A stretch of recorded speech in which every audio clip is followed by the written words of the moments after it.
Thank you for staying with Sharaad and I on Consider This.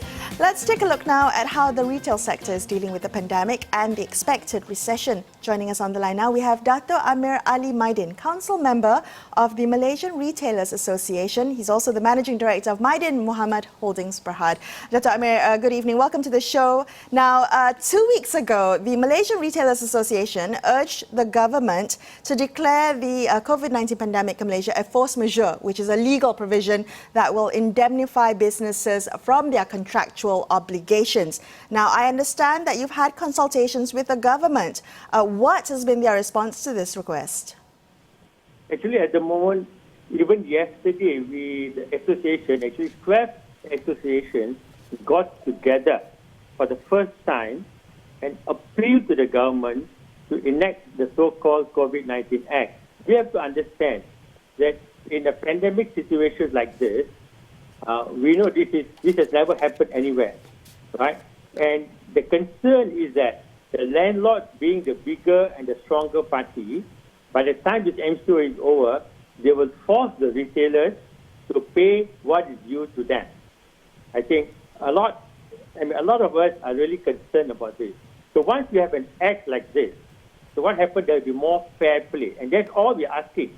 We're asking fair play, and someone to listen to us, because the concern here is, at the end of the day, the bigger players always win out. Dr. Ameer, so what was the response from government, from the minister? You know, the response from the government is positive. The only issue we have is how fast the government will respond. Like our neighboring country, they are moving much faster. There's only one day, May 18 Parliament, and we pray and we dua that this act can be passed through during that May 18, because it's better now, otherwise it's going to be too late. Okay, so Datuk Ameer, if the government doesn't push this through, this proposed Malaysian Covid-19 Act modelled after Singapore, what implications then for retailers? I think we'll have to dua a lot more, because I have no trust, seriously. I have no trust on the landlord. I'm also a landlord, I'm also a tenant. So I have these two parts of the equation here. And I really understand how the tenants feel. And the most important thing, as a landlord, I tell my tenants, forget the rental, keep your employees and pay your employees, because they are the worst, the most difficult position at the moment. But I don't think many landlords look at it that way. And I just cannot understand, seriously, why landlords just cannot come out straight up and say, you do not have to pay any rental. Because landlords, seriously, the buildings are primarily owned by bigger players. The only difference you're going to make to the landlord is, instead of paying that 6% dividend or whatever, they'll be paying 2%, or maybe no dividend at all. When we compare to the tenants, and the smaller SMEs that are renting, it's not a matter of paying a dividend. There is no money to survive. So let's be fair in this work.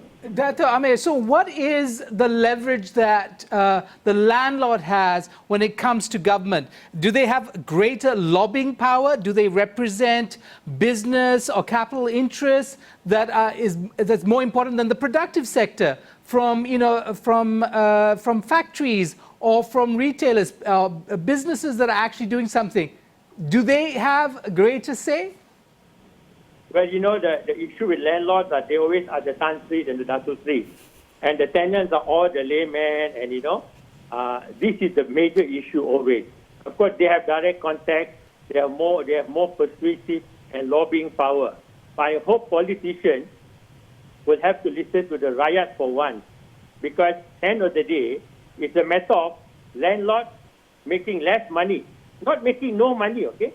Making less money, paying less dividends to whoever the stakeholders are, compared to the tenants who are not even surviving at all, and many are going to close down.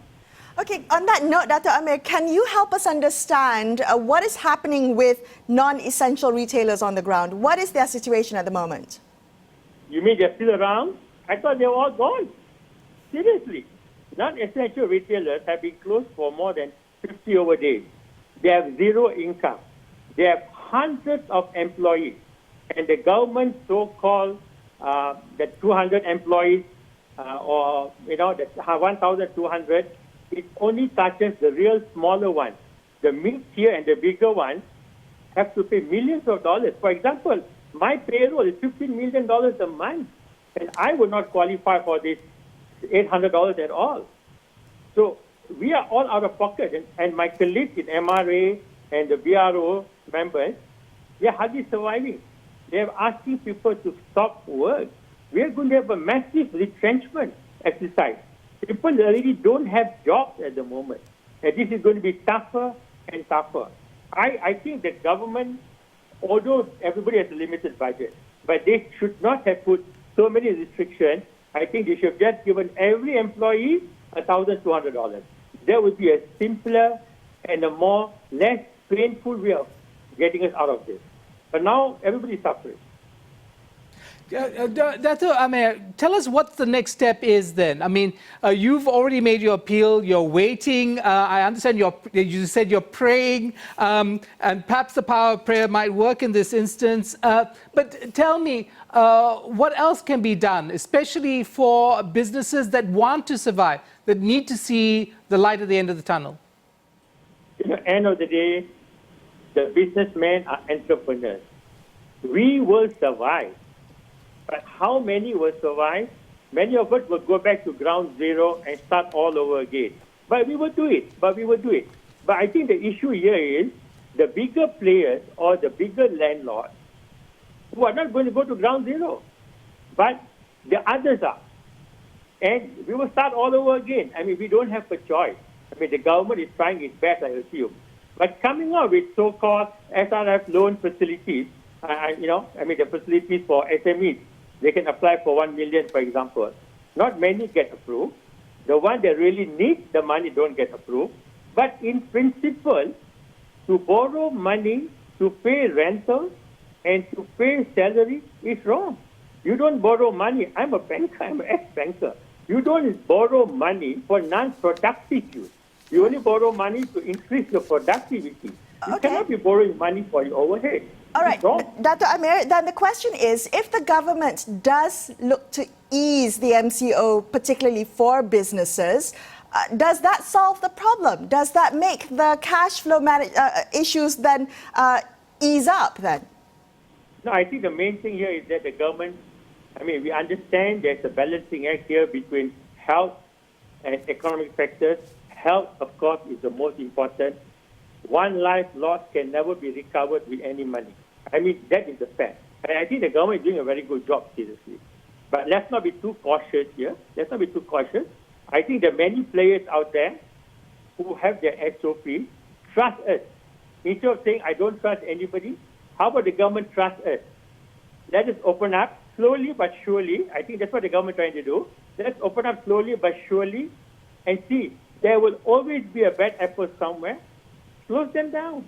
But many of us are responsible retailers. We have our own SOPs. So let's do it. I've been running the hypermarket wire. Doing this all MCO. Come and look at our SOPs. As you walk in, you have to sanitize your hair. Then we make you go through what we call an EnviroPort, where we have a disinfectant. Right. The right chemical, which has been approved by MOH. So that helps. And we expect everybody to wear a mask as they walk in. I cannot stop someone from wearing a mask, not wearing a mask coming in, because I don't have that authority. But we encourage everybody to wear a mask. Okay, so you're social distancing. You're observing all the social distancing and the SOPs put in place. Thank you so much, Datuk Ameer. Unfortunately, we've run out of time. We do appreciate you spending time with us tonight and sharing your insights. That's all we have for you tonight on this edition of Consider This. I'm Melisa Idris, with me, Sharaad, Kuttan, signing off. Thank you for watching and good night.